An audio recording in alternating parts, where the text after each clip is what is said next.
Hello everyone and welcome to yet another Craft a DM video. This time I'll be showing you two ways to make quick stats for your monsters and an example of a monster reskin using those stats to effectively create a new monster type. First, I'll show you the is it my turn yet way. I like to call this the scale method.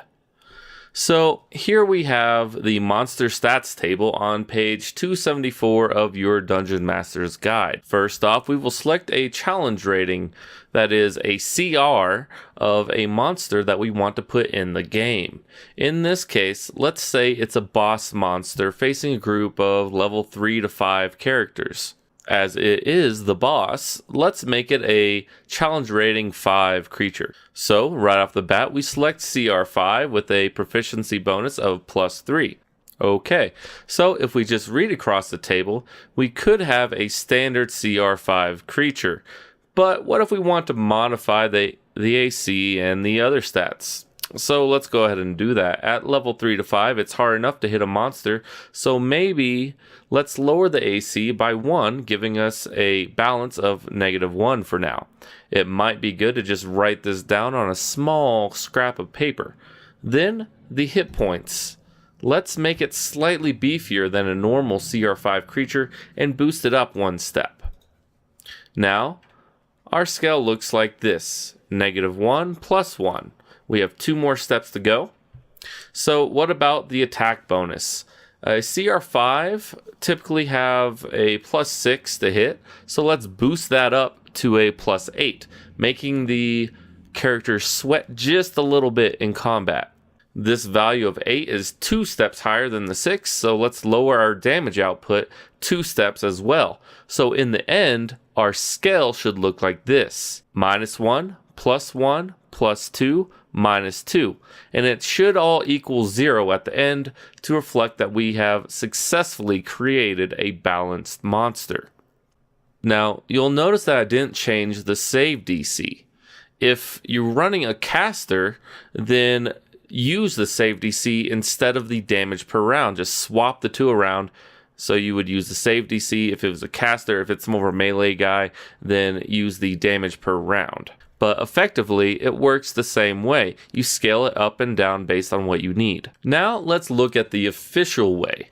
This method has you take an average of the offensive CR and the defensive CR. First up is the defensive CR. To calculate this, simply choose the amount of hit points you want your creature to have. In this case, 131 to 145 hit points. The CR related to this amount is 5, but we're not done.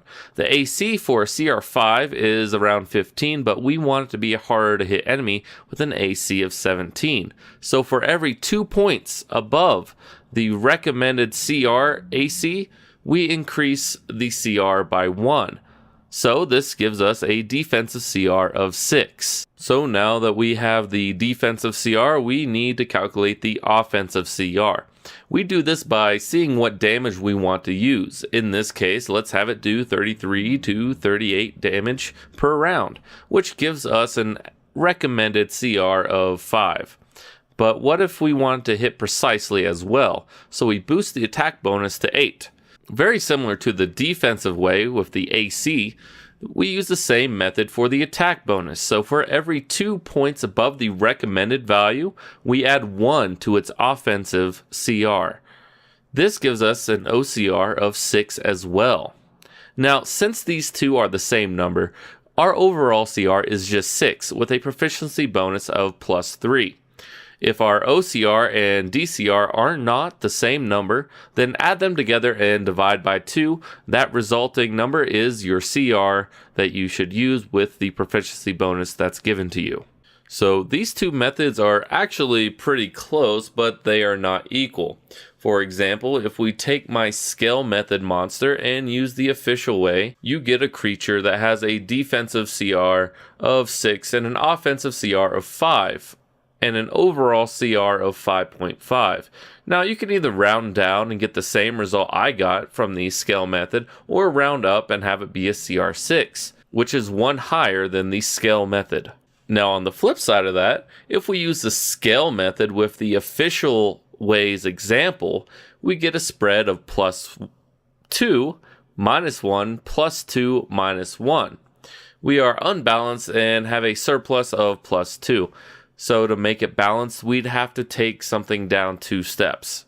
So if you want to err on the side of caution, I would use the scale method, as it can be a more balanced approach, as long as you don't do something ridiculous like have a 3 hit point frog with an AC of 19 that can't hit very well but does amazing damage. So just avoid situations like that, unless, I don't know, maybe don't. So now that we have these numbers, what do we do with them? Well, there are 2 things you can do at this point. You can create a variant, or you can create a completely new monster by filling out weapon attacks, senses, etc. But let's focus on the variant creature, as there's no use in creating something completely new from the ground up when there's a good proxy for the creature that you already want to create. So we're going to take a hill giant and modify its statistics with our scale method to make him into a forest giant. They normally have an AC of 13. Let's bump that up by 1 and make it 14. And they usually only have 105 hit points. We're going to bump that up to about 150. His attack bonus stays the same, but his damage goes down from 38 around to 21 to 26. This can be the hardest part of reskinning a monster, is finding out the damage that you want him to do. In this case, we can do a couple things. We might have him make a Vine Whip, 2 Vine Whip attacks, because he's in the forest. And they do 3d4 plus 5 and plus 8 to hit. So that is an average of 22 damage a round. Or he has 2 fists that are wrapped in poison oak. And every time he hits, it does 2d4 plus 5 damage plus an additional d6 poison damage. And he makes 2 of these per round, capping him out at that 26 points of damage per round. We can also just keep that rock ranged weapon attack if we want, or maybe reflavor it to, instead of being a rock, a tree stump. Now after that, we're pretty much done. We can just add some senses to him, as those can be added or taken away with no real reflection to CR. Now, to create your own monster from scratch, you can use the quick statistics that we just calculated and then go through the steps on page 275 to 279, skipping the AC, the hit points, and other related stats that we've already come up with. Now, make sure those ability scores check out and have fun browsing all the little things that you can add to your creature. But do be careful giving your creature resistances or immunities to common damage types, as that can effectively create a more challenging creature than you may have wanted. Alright everyone, that's all for this video.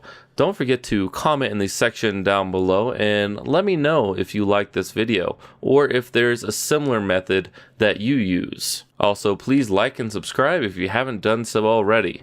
Till next time.